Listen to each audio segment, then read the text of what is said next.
ng pre-prior informed consent. Nag-issue ang NCIP ng Certificate of Precondition. Sa kabila ng may resolusyon ang aming probinsya sa Quezon na mahigpit din tumututol sa proyektong ito. Sa kabila na may resolusyon din ang Sangguniang Bayan ng Infanta na sila din ay tumututol sa proyektong ito, ay patuloy na hinahangad ng MWSS na ituloy ito. Sa katunayan, mga kababayan, kahapon po, kaawad na naman sa Tanay Rizal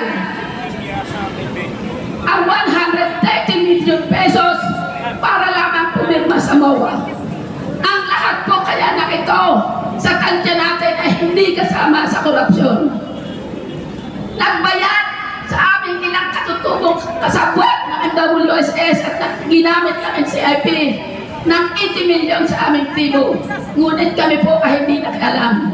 Sapagkat alam namin na kapag nasira ang Sierra Madre, ayaw na po namin masira ang kagubatan ng Sierra Madre. Dahilan na rin po sa mabilis na pagbabago ng ating panahon. Hirap na po